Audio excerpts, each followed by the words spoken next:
Hello, everybody. Thank you for tuning into this episode of The Last Word. This one is going to be a little bit different. Our guest today is one of very special nature. So that being said, we've only got him for a limited amount of time. So what we want to do first is spend our time chatting with him, let him get back to his world and his family and everything. And then we'll take a little pause, get a cut, and then we will come back and talk about all things Beyond Light just between Cognito and I. So, Cognito, in proper fashion, let's bring our guest in.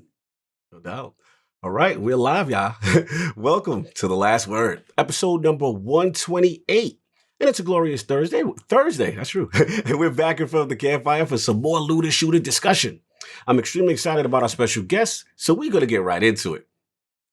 I want to introduce a Lord who is not only responsible for some of the most iconic themes and soundtracks within the Destiny universe, but whose talents sonically evoke a wide array of emotions within our video game, film, and record industry.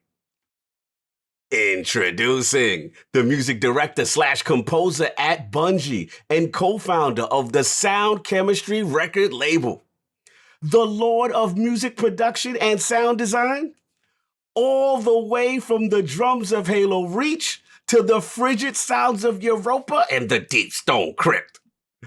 Live from Pacific Standard Time and making his debut at the campfire of The Last Word, my man, Lord Skye Lewin. How you doing, sir? I'm doing well. Thank you so much. Good to have you here, man. Long overdue. I know we've been talking a bit, to schedule you on. We appreciate you taking the time, man. First off, quickly, how are you doing in the midst of this whole, Beyond Light launch and everything else? Just how you surviving through everything? Oh yeah. Well, thanks for having me. Good to be here. Yeah, it's been a good time. Like working on this stuff is always fun, so I can't complain.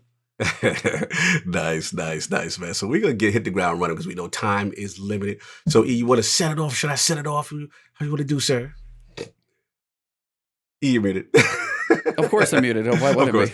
I was letting you have your time. That's how this works. Okay, I had to give you your time. No, I appreciate Skye, it. first thing, just wanted to, if you just want to kind of tell people a little bit of your background in how much of kind of the Destiny music you've been through, and then also just, what music you worked on previously, just kind of what they would potentially know you from before we dive into more of the details. Cool. Yeah, so with Bungie and Destiny, I played some drums, like you mentioned, on Halo Reach and ODST. That was kind of my introduction to Bungie. And then I got involved doing composition on D1, wrote a bunch of pieces of music that are in the game, and shortly thereafter was invited to join the team, and joined the team in, what was that, December of 2014, I think, as a composer. And so worked on, House of Wolves, Taken King as a composer. And then in 2016 moved into the role that I'm in now as music director, still also composing, but that was Rise of Iron was our first release with me in that role. And, basically doing that thing still. So having a blast. And before Bungie, I did a bunch of work in records, but mostly TV and film, in various roles. Like I worked on a series called Entourage that some people know about, some people don't. Pretty fun series though. If you haven't seen it, you definitely should. And several others. The most recent one being Fargo and Banshee. Banshee was a really pretty awesome show, as was Fargo. So those were both a blast to work on, and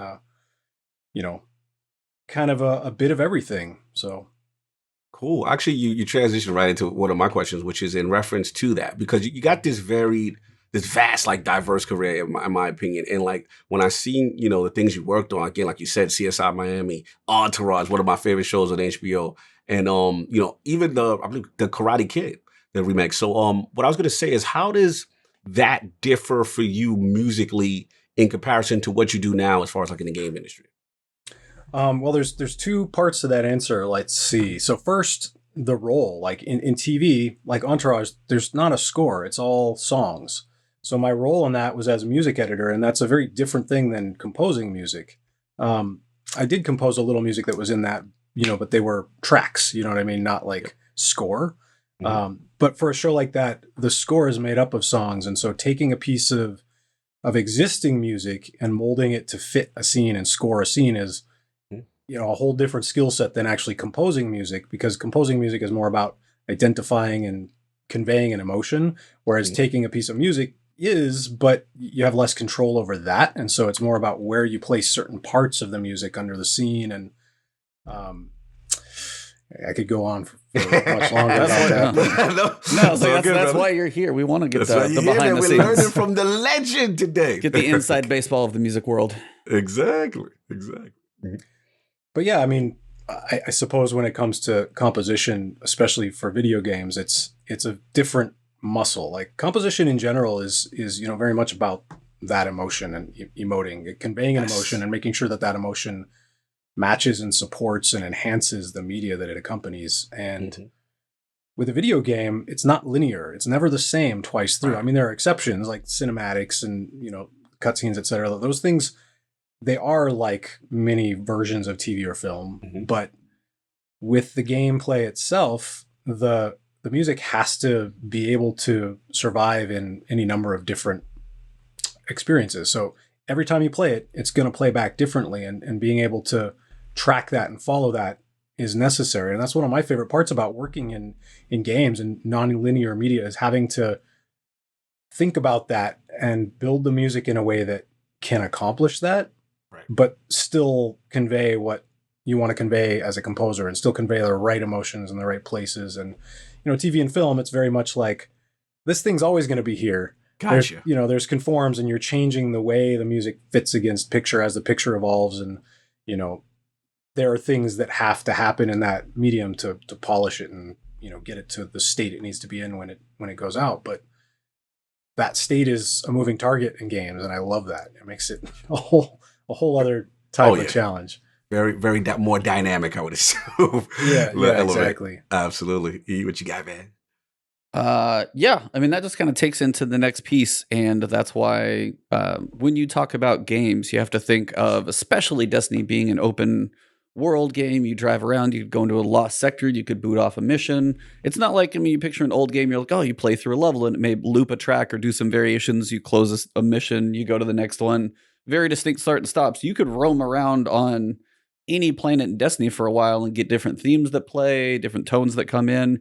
How do you guys actually, what is the process to decide, what track kind of plays where? How is it? I mean, it can't just be, it's not like an audio slider. One goes off and then the other I've heard things of tracks almost truly they dynamically build. Like you start here, and if you get to a certain progression, then you add more notes or instruments or things like that. I was just kind of curious if you go into details how you handle an open world, or how kind of the tracks progress as, you play a game like Destiny versus say Mario Brothers, when it's start to finish. Very, very different. Right.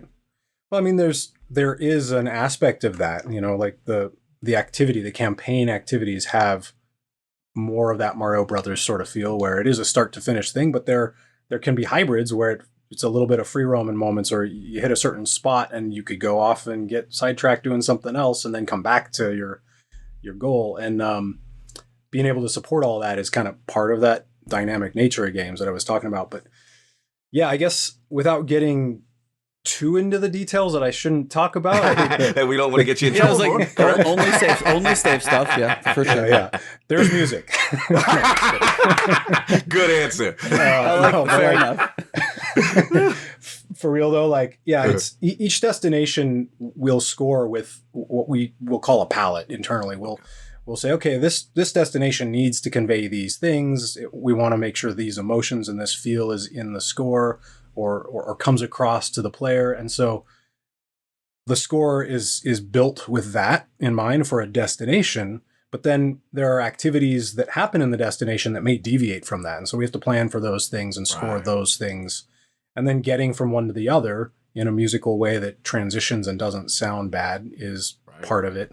And I guess the best way to put it is there are kind of at least two different approaches to how we would play music. And one of them is you're out in the world, you're doing, something in free roam. And the other is it's a, campaign, and it's a very linear, in a non-linear way, activity.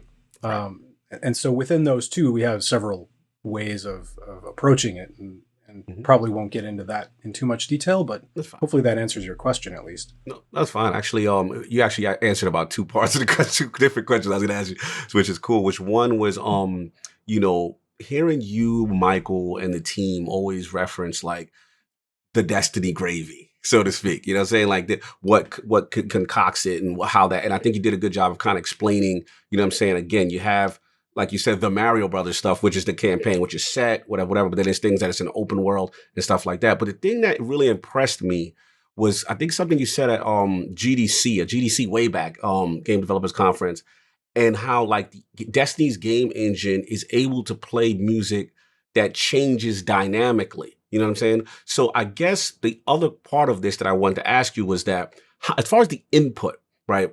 How much input do you guys have over that in comparison to maybe say like a budget, as far as where the way things go in that direction? Is it like 50-50? As much as you could talk about. Obviously, we don't want to get you in trouble. Yeah. Mm-hmm. Well, first, team. You mentioned team. Just make sure, like, our team is awesome. That's the best part about it. So I just got to call that out real quick. Salute the best team. The best team. I got to salute y'all. Continue.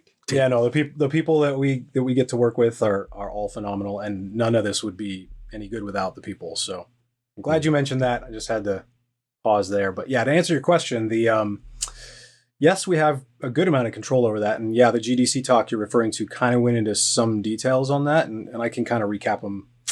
The gist of it is, and this is something we constantly evolve and change over time, but the gist of it is, when you're in free roam, you get what we call the ambient playlist, the ambient state, and that just plays music that feels like the place, and it has different things from the place. So in this case, Europa, there's elements that in each queue represent different things about Europa, and that as a whole, that ambient music kind of tells a story about Europa, and it can play whenever. But then as you do things within free roam, the music can change and does follow the experience, and that happens through a couple of different ways. But the one we talked about at the GDC talk was what we call our music system, and that basically allows us to use script calls to change intensities in the music. And then how we design the music to respond to those script calls can vary, but the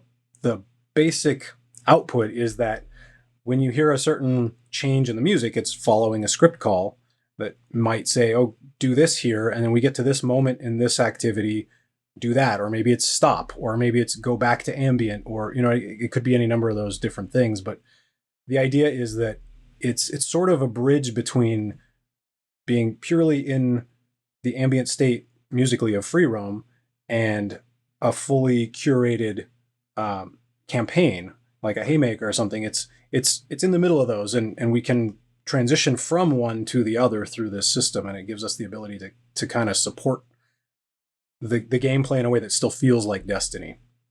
Again, I'm sorry, Getty. No, I was going to say it always feels like Destiny, and that's one of the things for 6 years. And shout out to Cognito. I'm going to steal his thunder a little bit. He has been championing for you guys to win awards for sound for just literally years. We'll see the nominations go. Once again, Game Awards come up and be like, dude, where is Destiny on the music? You guys are getting snubbed. It's not cool. Skye, I'm on the front lines. Skye. I'm like the champion for the team, man. I'm like, it is a travesty that, and this is my thing. Of course, yes, I'm biased. I'm a Destiny fan. But you guys are amazing. And I just feel it's a travesty that there's no nominations. The only thing I can think about is maybe they're categorizing Destiny2 as the original release, and they're not counting each expansion as a separate thing. And that's what I feel is just criminal, man. It's criminal what's happening to you guys. I just wanted to put that out there. Okay, I got to fight the good fight for you guys all the time. But we appreciate it. Yeah, I mean, that's one of those. You may be right. Yeah, it's like we've always wondered how the nominations go, but that's one of those for you guys take something as big as Shadowkeep or Beyond Light, and again, you can talk as little as you have to about that one. I understand, but even say something like Shadowkeep, you try and I want to know, like, when you guys get to. I'll have two questions, but I'll do them kind of in separate places. But take something like Shadowkeep or Beyond Light, and we have. Like the theme of Shadowkeep is a lot of people would think fear.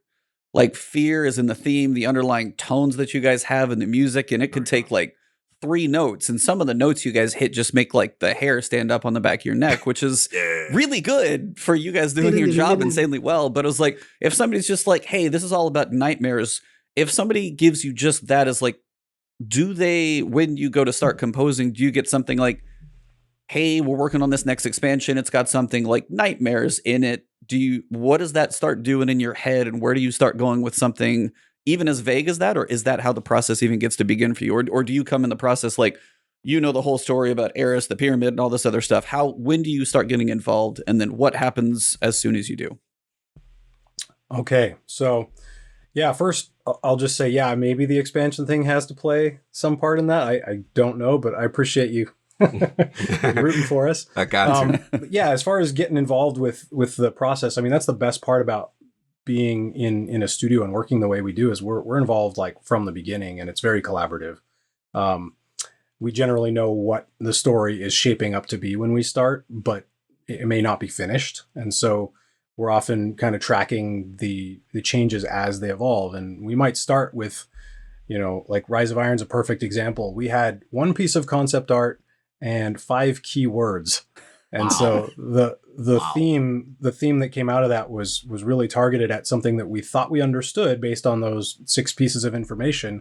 But as we started to, you know, really ingest what the story was, we were able to flesh it out and push it more in that direction. And so that's kind of our process, is start with whatever we have when we need to start, and evolve with everything else, which is definitely different than, you know, say TV or film, which is much more like, hey, in most cases, there are certainly exceptions, but in most cases, it's like, here's the edit lock, and we're going to spot this, and then we're going to score it, and it'll change a little bit, but the story is mostly the same, and like the scenes have already been shot. But in games, it could be like, we think it's going to do this. Right. Maybe. And that's also fun. Wow. But yeah, I mean, there's very much evolution through the process, iteration, and kind of following what things are turning into, and making sure that what we're doing supports that. Fair enough. Speaking of which, I had to ask this too in reference to that process, right? Which is the team, and I would say like debating on choices and direction sonically and stuff like that. And I've heard, you know, discussions obviously with yourself and Mike, even reference to you, just kind of like these creative debates where maybe in the past you have fought for a specific theme on how a specific segment in Destiny should sound. And like, how intense does it get? Or maybe could you give an example of a moment like this in the past where it's just like, you're like, no, I feel this, whether it be character or theme or setting, should represent this. And maybe you're getting some pushback. Like, how often does it happen? Or maybe you have I was going to say, I heard somebody got punched in a previous interview, but... Oh! Well, all right. I don't think there's anything quite like that. It ain't that serious, Skye? No physical, no beat 'em ups, no brawlers going on. I mean, if that happens, I'm fortunately not a part of it. So. Salute to you. Yeah, no, but yeah, we have conversations, and sometimes people don't agree on what something should be. But I mean, that's one of the cool things about Bungie, is that it is my job to help define what that is in the music, and that's unusual in a lot of cases. And so, having a voice in that process, and not just being like a person whose job is to provide a score that hits somebody else's box of check marks, right, is one of the best things about Bungie for us and our team. But really what we're doing is we're bringing our voice to the table, and you know, we have those discussions. Sometimes somebody feels very strongly that this thing should happen, right, and sometimes they're right, and sometimes we're right, and it really doesn't matter who's right. What matters is, how do we make this the best that we can make it, right? And being open to everybody's opinions and everybody's input, that's what matters, in my opinion. And you know, I think our team does a really good job of keeping that balance, so that we keep the priority in mind, and not like worrying about, well, my idea didn't make it in, like, you know what I mean? Dang it. Fair enough. Fair enough. I mean, it's got to be a fine line, I would say, sometimes, only because of again, the passion you guys put in. And I guess where the question kind of stemmed from, because I was just kind of thinking, again, you mentioned something like Rise of Iron, you mentioned like having maybe 6 pieces of things to work with or things like that. But I was also thinking, okay, well, maybe the narrative team comes in and they have an idea, or someone else has an idea, and you really emotionally may feel something. I just wanted to say like, you know, eventually I know you guys come to that middle ground kind of thing, but I guess my question is like, how often does that thing kind of happen? I meant to say. Well, I mean, you mean like collaboration or like conflict during collaboration? More of a conflict sonically of maybe the way something should sound. Pretty rare. Okay. Mm-hmm. I mean, for the most part, like it almost never happens. I think I could maybe think of a couple of examples where we had discussions where there wasn't necessarily alignment early on. Gotcha. You know, I'm trying to think like really maybe only one, but and it really in the end it like kind of worked out. It worked itself out. Which one, Scott? Come on, we did. I want to say it, but I can't get into too many details, so I'm being careful. So on D2 and in the activity where Journey plays, it's like, you know, a very orchestral approach to scoring that activity. Yes. And I won't say what we also were considering doing, but there was a strong desire to do something else. And I felt strongly that it should be what it turned into. And we had those discussions and, you know, kind of got to the point where we all landed where it landed. But you know what I mean? That was maybe the only example of something like that I could think of. But again, it wasn't conflict. It was just discussion and like getting all of the reasons and the, you know, the whys out there and aligning. It was really more just like development, like the process that we should be going through. And a lot of times alignment just happens right out of the gate and there isn't that. But when there is more discussion involved, like that might be an example of it. No, that's actually a great example. Thank you for that. That's actually, I was very curious about that. What you got, E? I was like, I feel like I'm going to probably tackle the elephant in the room here, but I honestly wanted to see what has been kind of the most challenging over the past year, because it has been one hell of a year. But also I would say, like, what have you guys gained by going through this past year as a team? Like, obviously there were challenges faced and remotely and things, but I would say where you guys see yourself like now having released something like Beyond Light, where do you think you've, you know, seen positivity out of it too? Working remotely has been interesting.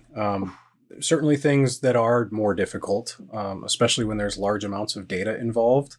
But, you know, I think once we got over those hurdles, which we did get over pretty quickly, it actually, in some ways, almost kind of feels like normal. I mean, we miss the human interaction of like, especially composing where we're all in the room together and we're, you know, like the vibe that kind of happens when you can be in the studio with other people.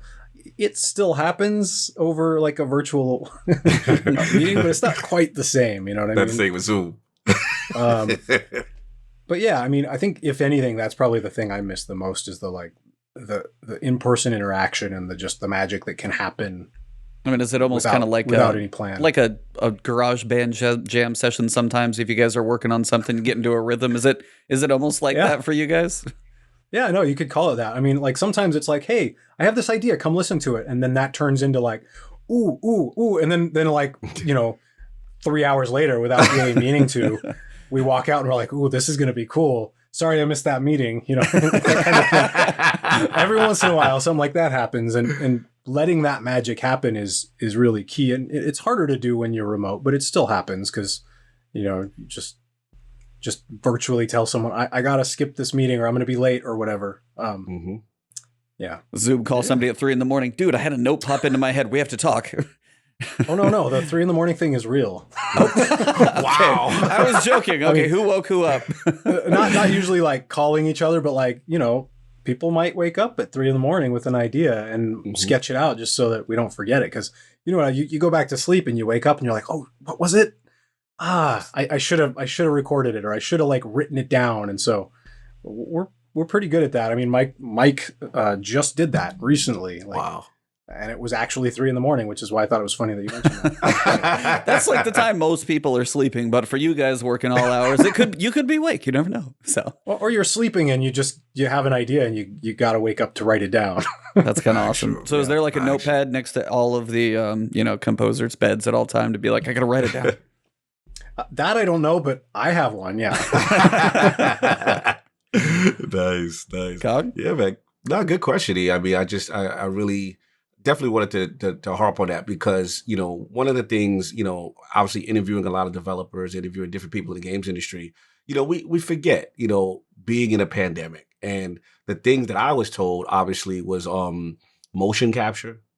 And then the second thing is obviously orchestra and music, how impacted that is. So Ida is a fantastic question because you forget, like, this is almost like we got consoles launching in a pandemic, and then we have an orchestra launching. These are different times. So salute to the team, man, for you guys to still be able to do your jobs, to kind of adapt on the fly and still put out this amazing product. So salute to on that. And then the second thing is, I know we can't touch too much, but I got to commend you, you know, obviously picking up the Beyond Light soundtrack and just hearing like this whole feel, you know, the cold storms of Europa, the feel, you know, and then obviously the ominous level of the pyramid. So it's like, again, is it a similar situation where, you know, kind of pieces are just given to you and then you guys are allowed to expound upon kind of thing? Or was it more detailed than even Rise of Iron as far as what you're allowed to kind of formulate in your minds?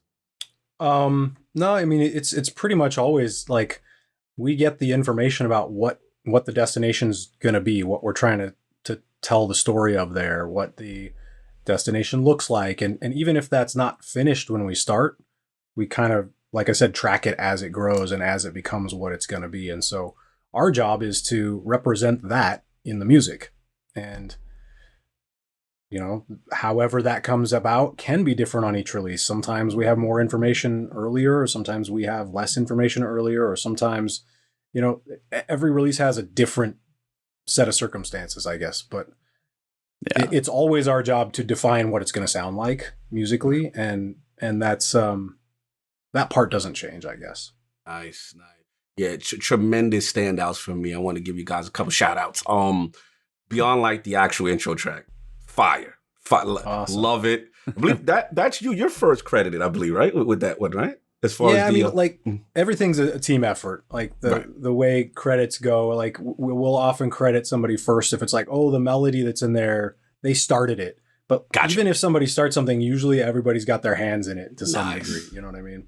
Nice. So this is the team effort for sure. No, I was like, I like that though. That's for sure. I love it. And I'm actually learning, but the fact that he said that, I'm actually learning a lot and as far as that process. But I want to give you that shout out for that. The team. Fallen Empire was another standout for me. Every time when he go into any of the Braytech research facilities, Frigid Tomb, very good. Well, very, very stands out. I always like when Bungie, like you guys do like dark computer tech themes and evil machines going on. Like the music always fits, but there's one I got to talk about. This is what I got to talk about. Probably the one you can't talk about? No, the one I'm going to talk about that Skye can't elaborate on. Oh, I'm sure, yeah. Which is Unveiled. I don't know what's happening in Unveiled, but that sounds like the most ominous, darkest.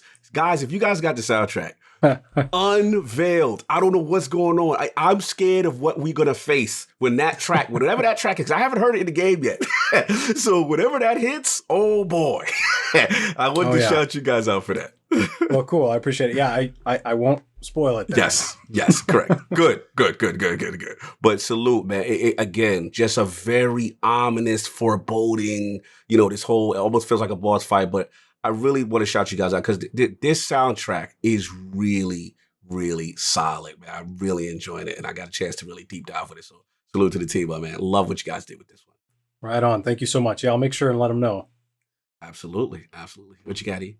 Yeah. No, I'm just sitting there like trying to think of all the songs and stuff. No, but when you guys like go through and, you know, obviously the theme of Beyond Light is freezing your ass off is the nice way to say it. I mean, it's like the whole place is cold, but I wanted to compliment you guys as well. It's like, how do you, and you go through and I've been like playing a lot, and then I like had the soundtrack I've been playing in the last few days as you were coming, and just like, when somebody describes, how do you make music sound cold? And I want to say you guys, that sounds ridiculous, but I want to say you guys nailed it. Like, yes, like the tracks, the sounds, like there's three, the bum, bum, bum, bum, but like the few themes that you guys have in there. And it's like, there's 7 notes. And this is kind of where I'm leading with my question. There are certain aspects when you guys get to musics that if you listen to a whole soundtrack, there's like very specific thematic, like little tiny chunks that happen in there. I don't know like proper term hook or anything of that nature of what you'd call it, but when it comes to like those little sections that seem to be a thematic piece in a lot of places, like how much deliberation happens on those? Is that one of those that's a 3 a.m. to 7 notes happen to you? I was like, is that like something that has that much, like, it feels like it's got a lot of weight through an entire soundtrack. Is that one of those that just the epiphany happens on one of you guys is like, Eureka, like the whole soundtrack has a theme now, or how does something that specific come up? And if you have any idea what I'm talking about, I don't know, but there's a certain theme that happens a lot that I noticed. Yeah. Yeah, no, there's a few. Each release has at least one, usually more. And like, yeah, their themes or motifs, they represent certain things in the story or certain elements of the game that are central to the story. And that is always a very intentional process. But yeah, it could be a 3 a.m. or it could be like, they can come up in any way, in any combination of ways. Like there are no rules there. It's just like once we have something that's a contender for a certain place, it's usually pretty obvious to me what needs to go in each place, or if we have something that's close and maybe we can push it to fit a certain place and that hasn't been filled yet when we're trying to, put those together. It's my job to kind of direct this piece is so close to doing blah. If we just do X, Y, and Z, now it's going to fit there perfectly. And that place is covered. That theme is covered. That motif is covered. And so, yeah, there's a handful of those in this and every Destiny release, but there's also like the ones that keep coming back that are just, the gravy, as you mentioned before, Yep. Those are part of the Guardian. Dude, I love it, man. I love it. Because going back to past expansions and we're talking about those themes, and again, I gotta salute the team because I know me being the Warlock and Osiris fanboy, I have to mention this. Curse of Osiris. I know the soundtrack from a gameplay. I mean, the game, the expansion itself, from a gameplay standpoint, a lot of people weren't happy with.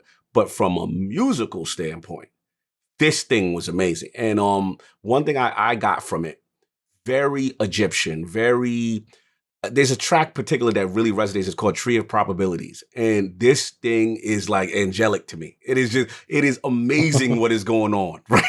I feel like I'm in the middle of Egypt and there's pyramids around me. It's something happening when that track comes on. So again, what I did notice, what you said, like that theme kind of some parts of it, that theme resonates in other songs and other tracks of that soundtrack. And I thought that one was another one. How did you guys get to that place as far as particularly that expansion? Was that, what did you guys say, hey, we feel this should be a more of an Egyptian thing, or again, collaboration with narrative team or anything like that? I was very curious because I absolutely love that one. Yeah. I mean, like always, the process comes from us getting the information. So like once we know, okay, this has these elements to it, we'll put our spin on it and then have those conversations. And that, like most of them was a thing that we kind of just felt was the right approach. And yeah, it worked in that case. And that's what we went with. But like you mentioned, the themes that kind of recur in many of the cues, like just more broadly and musically speaking, yes, that theme in that release or that theme of one of the themes in that release will come back in different ways and different palettes. And the palettes are like the production choices of this combination of instruments and this arrangement or this combination of techniques that accomplish this sound. And so sometimes, like to that point, we'll have a melody that does what you're explaining, but then we'll also present it in a completely different palette and production and arrangement where it doesn't sound like that at all. And those like breadcrumbs, if you will, kind of connect the dots and make the whole experience cohesive from a musical standpoint. No, you nailed it. I gotta steal one more question because he's on to something where I was going to go, which is again what he just said, that thread, that connective tissue, that kind of theme. And again, where it happened, which is again one of my favorite tracks of Forsaken. You guys don't get enough credit. I feel it's the greatest raid theme ever.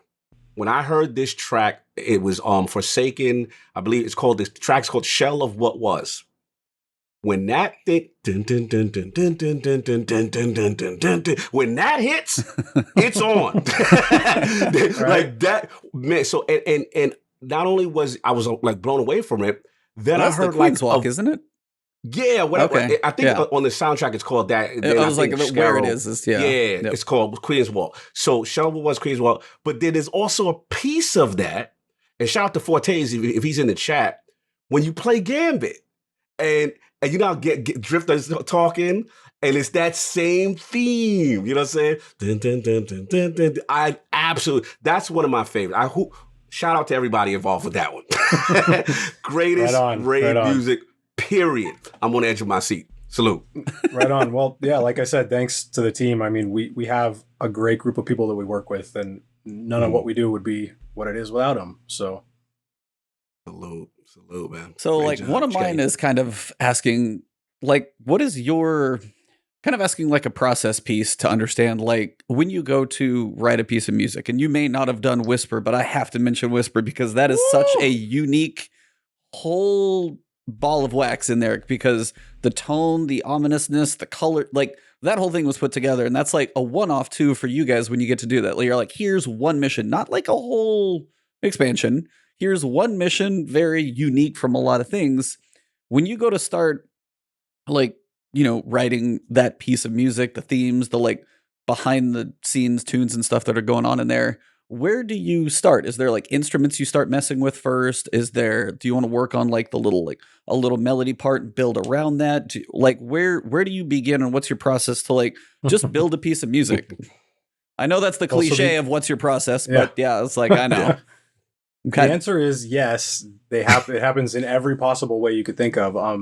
Sometimes you do start with a melody. Sometimes you start with a sonic choice, or a palette, or a production aesthetic, or, you know, like a vibe. Like, I want this emotion, and I could get it 20 different ways. Which way feels right? It's kind of an exploration, but a lot of times it just kind of happens naturally. Like, you're looking at the thing that you're building, and it makes decisions for you. And as a composer, your job is to kind of listen to those and follow, but also kind of like walking a dog. Like, you got your leash, and you're saying, yep, you can go that way. Oh, no, don't go over there. You know what I mean? Like, you're kind of guiding the process, but like, it's happening through you in a way, not like you're not necessarily, it's almost like you're listening more than like trying to write something out. You're like, where does it want to go next? And letting it tell you. But then if it wants to go next somewhere that doesn't fit, and your job is to keep it constrained into where it does fit, like, don't go off the path, puppy. Like, in that analogy, you got to kind of constrain it and hold it back, you know, or direct it in a different way that works. And I guess that's kind of like a little bit of a side tangent to your question, but like, in general, like with Whisper, we started with a very specific visual and like a very specific vibe that we were trying to hit. And the direction we went with the score was very much influenced with that, like that visual and the goal, and what is it going to feel like right off the bat. And it was like one of the first times we'd done something that was that different, and it was really a blast because of that. So yeah, that one specifically is one of mine, because I spent way too much time in that mission anyway, so I learned the music very, very well.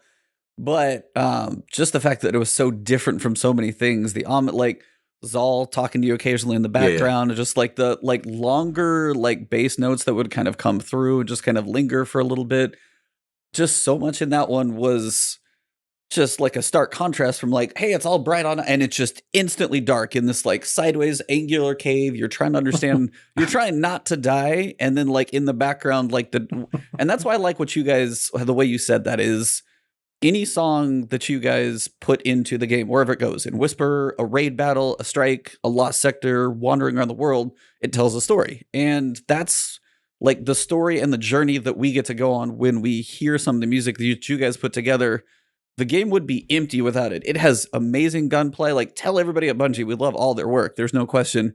But it's like each piece of it builds together. And that's why I was like, when you harp on the teams, but like when you hear the soundtrack building the world, and it's I guess the weird compliment is sometimes when you don't notice things as much as when they're almost doing the things the best.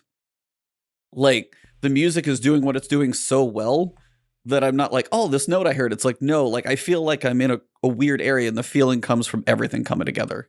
And that was just kind of a compliment I wanted to pay to all of you guys. I did want to ask you quickly though, like, when it comes to, because I've seen you do even some like teaching tutorials about music software and stuff like that. But we also talked about Notepad. Do you have a preference? Like, I mean, you picture I was talking to somebody like, what would you ask a composer? They're like, well, do they prefer handwritten or software? It's like, are there ups and downs to software versus like old handwritten things? Or do you have a preference one way or the other? I'm sure it's both, but I guess there's probably ups and downs, but I was curious your thoughts. Yeah, no, for sure. It is both. And I guess it's also context. Like my favorite way to compose is with an instrument, like whether it's like pick up the guitar or pick up, you know, a vibraphone or a keyboard or whatever and actually play it. Like that's kind of how I got into music, was playing music. So for me, that's the most natural way. But playing music as a composer is more like hearing it in your inner ear and then making it happen, making it come into existence from there. And there are so many ways to do that. I think, you know, the paper version, I love that. That's kind of where I started, you know, as a student of music, was like writing it down and like then bringing that to a group of people to play it. Because as a performer and a musician, like that was kind of my introduction. And then later I got into production and actually using, you know, computers and software and all the fancy tools we get to use nowadays. And now I love that just as much. And so for me, it's more like, what do I have available? Like if I'm on an airplane, I'm going to write it on a notepad or, you know, on paper with a pen or a pencil, or maybe I'll hum it into my phone and like go back and produce it later. Like it just, the tool is almost irrelevant. It's more just getting the idea across. And so I like to explain it to people as it's like playing an instrument. Like you want to have a facility with whichever of them you're using to the point where you're no longer focused on how you use the tool, whether it's a pen and paper or a, you know, computer. It's more like your goal is to get the idea out, and using the tool is completely secondary and not at all in the way. And like that's the ideal version of it. And so, yeah, while all those different kinds of tools are fun, like a phone's probably the easiest. Just hum it in your phone and then you come back and deal with it later. Humming on an airplane might get to some people, but no. Yeah, but you do it quiet, you know, like I've done it before. Are you still sleeping? Yeah, you just got to do it really quiet and turn away from them, like. But that's like that. I was like, and I don't mean this in a bad way. It's like you sound very much of a creative mind, and like that's one of those things when there are bones in your body that like do not exist in mine for the way you come about, like the way ideas come to you and the creativity and stuff like that. I'm always so jealous. So that's why I'm always very curious about the process. So it's very cool to get a little bit of inside your head. Right on. Well, my take on that stuff is anybody can do it. You just, it's like you practice. You might be okay at basketball, but you get really good by playing. You know, you're not going to get good by watching it necessarily. And so it's like a muscle you got to flex and you got to exercise, so to speak. So absolutely, man. Well said. Now, I know we've been bloviating about kind of like stuff we like and stuff like that. But what about you? Like any, you know, obviously it doesn't have to be Beyond Life. You can talk about it, but anything as far as Destiny universe specifically, you know, are there any tracks that when they play, it really resonates with you? You remember that like they're special to you? Do you have any babies that you hold dear? Like these are my things. He's right like, here. I can't say those. I know you're supposed to pick your favorite kids, but do you have any favorite children? Well, see, the problem with that is not the favorite children. It's the ones that you don't want to focus on. It's like, I guess the answer to that question is more like, which ones don't I want to hear again? That's a good point. No, but like, yeah, there's some that I love, and every time I hear them, I'm still like, yeah, okay, that came out cool. I'm still okay with that one. And there's some that's like, oh man, I wish I had like another week to change this and that about the other one. But you know, like that's with everything. Like there's a great saying, and I forget. I wish I knew who said it. I don't know who said it, but as a musician, as an artist, as any kind of creative, you don't ever finish. You just force yourself to stop. Yeah. Okay, it's hands off time. That it's is 100% true. Even if I don't want to be done. Yeah. But no, there are definitely some favorites. I mean, give me one across the board. Like I love many of them. I love the House of Wolves theme. I love Rise of Iron. I love Bow to No One. I love like Journey, parts of Journey. Like Journey's fine. there's too many to mention, right? But there's also a few that I would be like, yeah, don't listen to that one again. Or if I had my way, I wouldn't put it on my radio. Like, it's not like I don't like it, you know. It's just like I wish I could have changed that little thing right there. Thing, okay. Yeah, you know, that kind of thing. Okay. It's like you're like, once it out there, I'm stuck with it, and now you're like everybody. You're like, oh, I love this thing. You're like, I've heard it so many times now. Well, there is that, and I guess that's the the thing that kind of is a good metric is like if you've heard it so many times and you still don't mind it after a while, all right, maybe it's not that bad. But like if you start to get bothered by it, maybe it could have used a little more time. So, in that same vein, are there moments like that where you go to yourself, like you said, I wish I had more time, I just need to tweak this, but it was just so well received, and you're just like, well, okay. Like, is there those moments happen? I'm trying to think of any. I mean, generally, I kind of feel like our intuition is pretty right on. Like that, if we don't like it, it's probably not going to be received all that well. And part of my job is to not just make the music, but to put the right music in the right places. And so I generally, if I have one that I'm not super, super keen on, I'll put it in a place where it's not super, super like central or focusing. Or you focus, go sit over there in the corner. Yeah. You could take the bench on this one. That'll be the Tess Everest theme when you go. But no, I mean, for the most part, like we don't want to have those. And when I say that, I'm totally joking because they are things like, yeah, I like that cue, but that one riff, like I wanted to change this note, or man, I wish I could have recorded that one more take to like fix this part of it. Or, you know what, it's just things that that you wish you could have done better that maybe nobody else is ever bothered by. And so there's really no like actual, I hate that cue. It's just like, got you. No, I just wish I could have polished it a little bit more before we sent it out into the world, that kind of thing. Enough. I was like, and I kind of wanted to ask, like, in that vein is when it comes to like, you could polish something forever because everybody always like, it's like, well, there's this, that, the other, and you kind of have to make yourself stop. But it is interesting. I kind of wonder, just like looking through the entire soundtrack, you have tracks that are like maybe almost under a minute and a half, and you have some others that are like 5 minutes long. When it comes to like even just the length of some of the tracks that you guys make, is it based on where it goes in the game for how long it needs to be? Or is it just like you build a piece, it is that length, and then they kind of use it where they need to? Is it just like this song needs to be 2 minutes long, period? And it sounds good here? Or are there needs for like longer and shorter songs? Yeah, it totally depends on several things. One is, and there are pieces that are much longer than 5 minutes. What's on the soundtrack is usually, in some cases, it's like exactly what's in the game, but in many cases, it's not.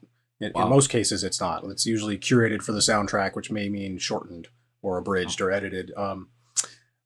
But to answer that question, I think it depends on where it's going in the game, and it's kind of our job to not only just determine where the music is going to go to help tell the story that we're telling, but also to keep in mind what it's going to do in the gameplay, because we are also the ones who put the music in the game. Like we script it and implement it and do all that. I mean, designers will often write the script, but sometimes we'll actually write the script. But usually they'll write the script following our spotting session where we talk about, hey, this is where the music needs to do these things. And then we go and put it in. And so having that information informs how we write the music or how we cover that activity or those activities with the music. And so, yeah, sometimes it's like, oh, we know this context, it's going to be blah, 90 seconds should be good. Or, man, we need 6 minutes here. I think little ones are having fun out there. Oh, you're good. Yeah.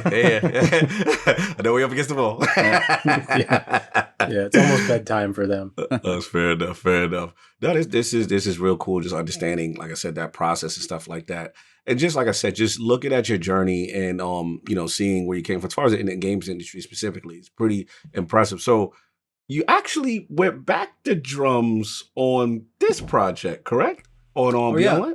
Okay. Yeah, Can you talk about that? There's generally a little bit of drums on every release, but sometimes it's like, I'll play a part because the queue needs it. I've done a little bit of guitar and bass over time, and now with Josh on our team, he's a much better guitar player than I am. So I'm pleased to let him do the guitar playing. As like all the guitars on Shadowkeep are all Josh, and but yeah, it's like whether the score needs it and whether we play it or not. A lot of times we'll do a lot of that internally and like just record it on site or now at home. But you know, certain things like we're not equipped to record an orchestra. We're going to go and do that at the studio and outside of our usual studio, I should say. But no, fair enough. And to follow up with that, just in reference to, you know, gaming yourself, you know what I'm saying? Obviously your schedule is, you know, immense. You got so much on your plate going on, and I can only imagine the demands of Bungie at times. But, you know, the question for you, like, you know, do you get a chance to, one, play Destiny, or just in general, like, your gaming? I know you got a lot of Halo and stuff in your background and stuff like that. Do you get a chance to really game, man? Less now than I used to. Partly work, but also family. You know, like being a dad definitely takes more time in the best possible way, but it does eat into my my chance to play games. I mean, there were years where I played probably way too much, and now I'm on the other end of that extreme. So it's good. It's good to be both. Yeah, but I do get to play still, and I would like to play more than I get, you know, more than I have time to. But it's enough to kind of feed the need, so to speak. Yeah. You got one? Yeah. And again, you just got to let us know on time. So we always want to be respectful there. So let us know. One that I did want to ask though is you have Destiny 1, you've got some kind of established themes there. You've got now, especially as we're literally going beyond light, toying with the Traveler and Light, Pyramids and Darkness, and it's multiple subclasses. This whole like thing is going on. I know there can be a lot of challenges for composing, especially as like, because like I kind of want to ask you two things. One, what for you is like the most challenging aspect of composing music for Destiny itself? And then two, now that we're in this space kind of going forward, is it hard to balance like light and dark, good versus like, is that planned to you at all, where you kind of have to almost have like a heroic, ominous theme at the same time? Is that like an issue? So kind of two things. Sorry. Yeah, no, all good. I'm going to answer your second question first because it's fresher. And no, I mean, that's actually one of my favorite parts is getting to do that. It's like, it's a joy and a privilege. So, you know, like musicians and composers and probably all creative people like a little bit of variability. I certainly do. And it's nice to have that, you know, change of focus or change of palette. And Destiny is amazing for music in that regard because there's so much variability in what we get to do, not only from release to release, but just, you know, within the palettes that we create in the world and the game. And that's a really fertile playground for a composer. So that light and dark, like, you know, you were talking about, no, it's more than anything. It's just a ton of fun to get to be thinking about that and, you know, how it's evolving and tracking all that, writing for it, all of it. And I think your first question was challenges. Yeah. Just kind of what's like one of the more challenging things about composing music for a game? Like what's one of the harder parts just within the whole job? Sorry. And I think that answer, no, it's all good. That answer totally is going to be different for every person because everyone's situation is different, right? But I guess for me, I think the most challenging part is that it's like the composing, while it's one of my favorite things to do, isn't my primary job. And so I have many other responsibilities that eat up a lot of my time. And so composing isn't the thing I just do. I don't get to sit down every day, all day and just write music anymore. So if there's a challenge, it's not so much a challenge, but it's more that balance means that when I get to compose, I'm like 100% in the zone because I know, okay, this is my window. I better go. So it's kind of like perform on demand, go. And you know, like, fortunately that works for me. Like not everybody would, but it's a thing that I kind of enjoy. Like that's cool, man. Especially since the alternative is like, oh, maybe I'm not gonna get to write because I have 30 minutes right now and none until tomorrow. I'd rather write for that 30 minutes. So while it's not really a challenge, I guess it's a thing that I have to be careful with to make sure that I'm, you know, maintaining the balance, basically. Absolutely. You got to be cognizant of that. Absolutely. Yeah. Absolutely. Now, I know I've been on my, you know, full pit as far as the whole award thing, and I'm going to continue to pressure the Game Awards every year by shouting you guys out of why the Destiny game's not nominated. But one thing I did realize was that, you know, you guys wanted ASCAP 2017, man. Was it video game score of the year? Destiny Rise of Iron. So you, Paul, and Michael with that share that award. Like, how was that experience to be celebrated in that regard? How was that? That was pretty cool. And yeah, I mean, ASCAP's a cool one too, because that's like the Composer's Choice Award, and ASCAP, for people who don't know, is a society of like music makers, and so, you know, being nominated and even winning an award from a group of your peers is a pretty cool thing. That's what I'm going to sleep with at night to feel better about the snub on Video Game Awards. Because I'm like, I'm the one complaining. And you're like, look, my peers recognize our greatness. Okay? So you're good. You sleep at that. I still toss and turn. I'm going to speak to Jeff Keighley. We're going to get it right. Now, I think it comes down to a stipulation with expansion. But look, man, we got to change the process. We're going to start the process right. That expansion should be included as nominees every year. Started by Lord Cognito here. You heard it here first. Skye, your first vote. Beyond Light's amazing, man. Right on. Well, thank you. Yeah, no complaints from me there. I mean, the cool thing is there is just so much good music. I mean, video game music is turned into a whole other thing from what it used to be. And so, I mean, not that you know, like the Mario Brothers theme is iconic and nobody will ever forget that. But you know what I mean? Like, music in video games is definitely evolved, and so there's always amazing music, and so I have no qualms with what's going on there, because the music that gets nominated and wins, it's always great. So, oh man, you got that ass cap. Good. I'm good. You got anything for our guest? I don't know how he's doing on time. I was going to say, I wanted to ask first, is like, how are you on time? Do we need to wrap this up for you? Yeah, I probably should sign off here pretty quick. Yeah. Okay. I was like, I've got a dog barking here for a minute too. So yeah. Basically, I just wanted to ask one more thing. What class do you main? Yes. Okay. Well, D1 was Warlock. Most of D2 was Hunter, and I'm just starting to play now as Titan. Okay. I'm still playing a little Hunter. Like I guess my main is still Hunter right now. All right, so you lean Hunter. Right now, yeah. I mean, I like them all for different reasons. If I had time, I would be playing like all of them all the way. But you know, right now it's not an option. You're lucky enough to pick one. To pick one. Yeah, exactly. I got to sneak this in before he leaves too. In reference to character, any favorite NPC in Destiny? Oh yeah, the sweeper bot. Salute to the sweeper bot. That's amazing. Look, man, Skye, man, really appreciate the time you take. We know how busy you are, man. I mean, man, what an enlightening interview, and just to hearing the process and what you guys go through. Truly humbled to have you here, man. Definitely a pleasure. Absolute.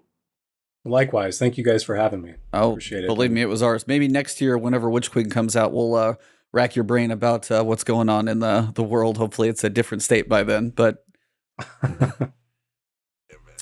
yeah. But look, man. I mean, like I said, I know you got these guys doing, but what could I know? Obviously, not on social media, but you know, what can the fine people look out for you in the future, or anything's got cooking, anything you want to promote? You know, the floor is yours as far as the team or anything you want to talk about on your way out. Yeah, I mean, I guess I'm not much of a promoter, but like, if you like the game, please keep playing it. And we love doing what we're doing, and we're having a blast. And you know, otherwise I might be flipping burgers. So who knows? You know, just grateful. Buy the soundtrack so he doesn't flip burgers, y'all. And there's nothing wrong with that. I love cooking hamburgers too. So hey, a good burger is tasty. But yeah, I'd say like seems like music is. It's very, very clear that music is something that is like your passion for sure. I mean, it comes through in any interview I've listened to, like the way you describe what you do. I would just say everybody in the Destiny community is very lucky to have all of you and your team and everybody at Bungie. We always can probably never say thank you enough to all of you guys. Yes. Thank you so much. And right back at everybody. I mean, we wouldn't be doing what we're doing without everyone who plays the game. So thank you guys. Much appreciated, man. Thank you for everything you do. A pleasure to have you. What the Destiny music community and everyone that appreciates what you got. Like, again, this is tremendous, man. Keep up the fantastic work. And we look forward to more greatness as you continue on, man. So salute, Right on. Lord Skye Lewin, the legend. Thank you, man. Thank you. No doubt, brother. Have a good one.